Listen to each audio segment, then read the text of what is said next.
आज शीतुआ सकाळ अनेक उष्मतार वार्ता बांटिया को आसीचु। उष्मता हूँ आम जो पृथ्वी अच्छे से पृथ्वी आउ केते दिन गोटे कथा आप निजे निज को पचारतु। आम जो पिलादिने बही पढ़ुले इंग्लीश नेचर इज इनफिनिट, प्रकृति असीम,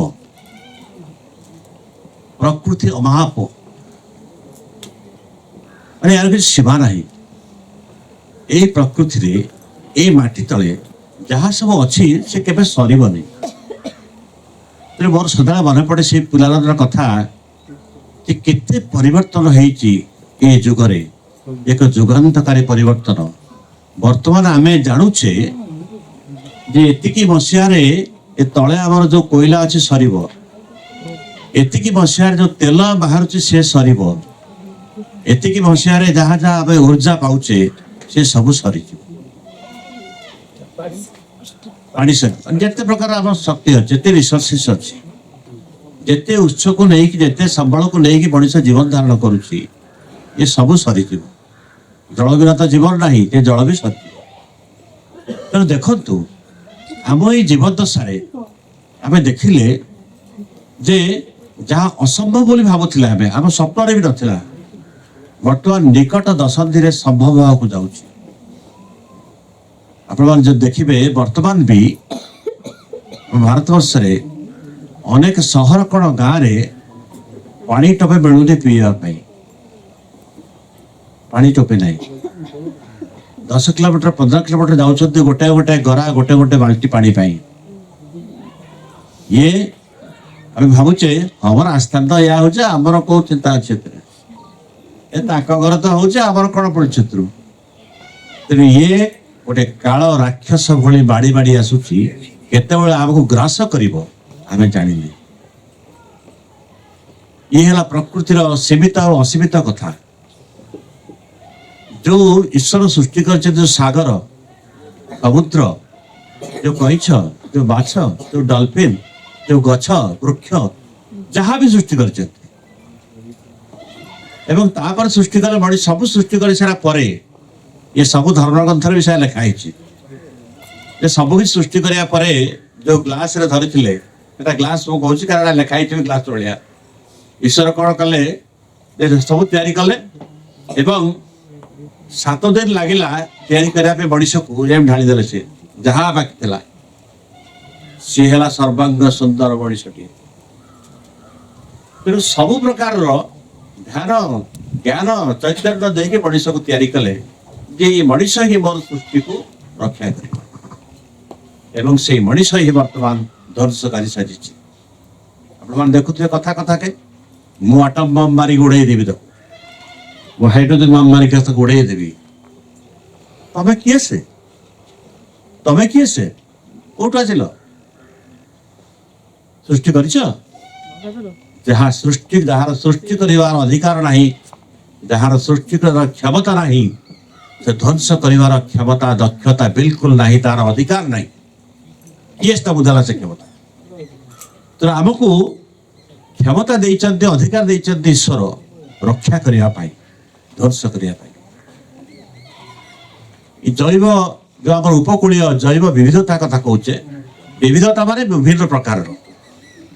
प्रकार पानी प्राणी समस्त बंचार अधिकार, समस्त बंचे। खाली बंचला हम भल कि बंचे सम्मान सब बंचे। आप विश्वास करेंगे ये जो आउ गोटे कथा आप कहूँ सब जानते किंतु जो कंपनी कॉर्पोरेट मान चाल बुझी पार ना। अनेक वर्ष तले एवं 20 वर्ष 25 वर्ष तले 30 वर्ष पाखापाखि हम आपण मैंने शांपू लगौले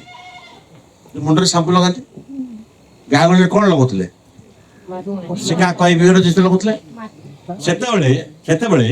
मार्केट रे बड़ बड़ बोतल मिलूला ए गोटे शांपू बटल नहीं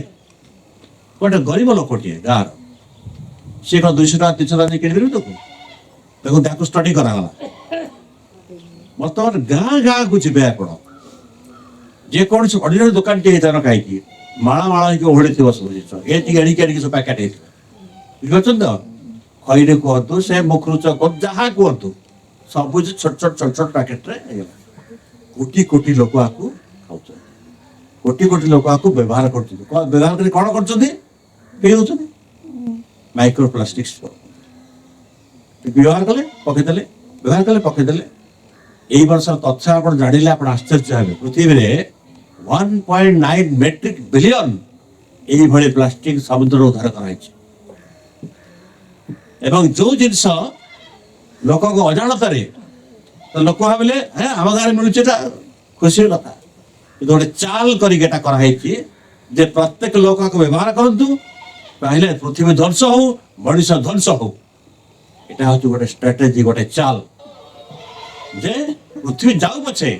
ଆମର ମୁନାଫା ଗୁଡାକ ବଢୁଥିବ ଆମର ଲାଭ ବଢୁଥିବ ଲୋକ ଜାଣିପାରିଲେ ଫସିଗଲେ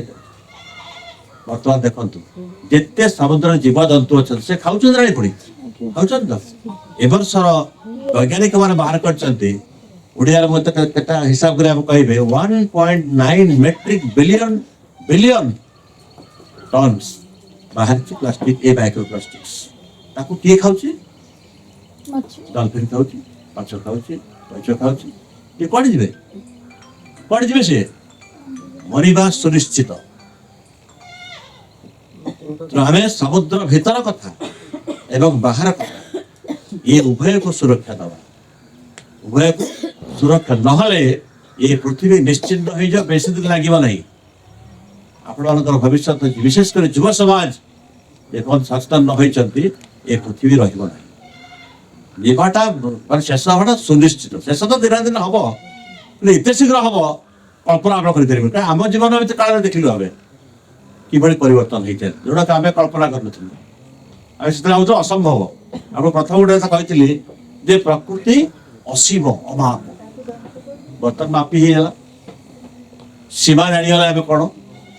ଆଉ ବେଶୀ ଦିନ ନାହିଁ ଯୋଉଠିକି ଆପଣ ସେଥିରେ କବଳରେ ପଡ଼ିଯିବେ ତେଣୁ ବର୍ତ୍ତମାନ ସମୟ ଆସିଛି ଆମେ ଯୋଉ ସଚେତନତା କରୁଛୁ ପଦଯାତ୍ରା କରୁଛୁ ଯାହା କରୁଛୁ ମୁଁ ତ ଈଶ୍ୱର ଆମକୁ ନିର୍ଦ୍ଦେଶ ଦେଇଛନ୍ତି ଆରେ ତୋତେ ଚାଲିବାକୁ ଶକ୍ତି ଦେଇଛୁ ଚାଲିକି ଟିକେ କହ ଏ କଥା ତତେ ବୁଦ୍ଧି ଦେଇଛୁ ତୁ ବୁଦ୍ଧି ଦେଇକି କହ ଟିକେ ଆମର ସେଥିରେ କିଛି ବାହାଦୁର ନାହିଁ କିଛି ଆଜ୍ଞା ନାହିଁ ଏଥିରେ ନିଶ୍ଚିତ ଈଶ୍ୱରଙ୍କର କିଛି ଆଶୀର୍ବାଦ ଅଛି ଯାହାଫଳରେ କି ଆପଣମାନଙ୍କ ଭଳି ମାନେ ଭାଗ୍ୟରେ ଆପଣଙ୍କ ସହିତ ମିଶି ପାରୁଛେ ଆମେ କଥା କହିପାରୁଛେ ଆପଣ ଶୁଣୁଛନ୍ତି ଆମେ ସମସ୍ତେ ମିଳିତ ଭାବରେ କାର୍ଯ୍ୟକୁ ଆଗେଇ ଦେବା ମିଳିତ ଭାବରେ ଆଉ ଥରେ କହିଦେଲେ ହବନି ଆପଣ ଜଣେ କବିଙ୍କ ନାଁ ଶୁଣିଛନ୍ତି ରବୀନ୍ଦ୍ରନାଥ ଠାକୁର ଜାଣି ଶୁଣିଛନ୍ତି ରବୀନ୍ଦ୍ରନାଥ ଠାକୁର ଶୁଣିଛନ୍ତି ବେଶୀ ରବୀନ୍ଦ୍ରନାଥ ଠାକୁର ଥରେ କହିଥିଲେ ମୁଁ ତାକୁ ଓଡ଼ିଆ ଟ୍ରାନ୍ସଲେଟ୍ କরি ଇଂଲିଶରେ ପ୍ରଥମେ କହୁଛି knock at the door again and again the door will open ଦରଜାରେ ଦରଜା ମାନେ ମନର ଦରଜାଟା ଥରେ କହିଦେଲେ ହବନି ଠକ୍ ଠକ୍ ଠକ୍ ଠକ୍ କଲେ ପୁଣି ଥରେ କର ପୁଣି ଥରେ ଠକ୍ ଠକ୍ କର ନିଶ୍ଚିତ ଏରା ଦେଲେ ସେ ଦ୍ୱାର ଖୋଲିବ କୋଉ ଦ୍ୱାର ଜ୍ଞାନ ଦ୍ୱାର ରାଇଟ୍ ଜ୍ଞାନର ଦ୍ୱାର ନିଶ୍ଚିତ ଖୋଲିବ ତେଣୁ ଆମେ ଭାବିବାନି ଯେ ରାତାରାତି କ'ଣ ହେଇଯିବ ବୋଲି ରାତାରାତି ନ ହେଇପାରେ କିନ୍ତୁ ବର୍ତ୍ତମାନ ଆମେ ଗୋଟେ ଆଲାର୍ମିଂ ପୋଜିସନରେ ପହଞ୍ଚିଛେ ଗୋଟେ ଅତି ସଙ୍ଗୀନ ଅବସ୍ଥାରେ ପହଞ୍ଚିଛେ ଯଦି ଏବେ ଆମେ ସତର୍କ ନ ହେବା ସମସ୍ତେ ଅଣ୍ଟା ନ ଭିଡ଼ିବା ତାହେଲେ ଏ ସମସ୍ୟାର ସମାଧାନ କେବେ ହେଇପାରିବ ନାହିଁ କେବଳ ଦେବକ୍ଷାର କରିପାରିବେନି କେବଳ ଶିଶୁଦାସ କରିପାରିବେନି କେବଳ ସେବାଟା କରିପାରିବେନି ଇଏ ଆମେ ସମସ୍ତେ ଲଗେଇବା ନା ନାଇଁ ସମସ୍ତେ ଲଗେଇଲେ ଯେତେ କାଠକୁ ଟେକିଲା କ'ଣ କହନ୍ତି ନା ହେଇସା ହେଇଆରେ ହେଇଆ ତେଣୁ ସମସ୍ତଙ୍କୁ ତାର ହେଇଆରେ ହେଇଆ କହିବେ ତାହେଲେ ଯାଇକି ଏ ବୋଝ ଉଠିବ ନହେଲେ ଏ ବୋଝ ଆମ ପାଇଁ ଆଳାପ ରାତ୍ରି ହେଇଯିବ ଶେଷ ହବ ଭାବୁଛି ଆମେ ସମସ୍ତେ ମିଶିବା ବହୁତ ବହୁତ ଧନ୍ୟବାଦ।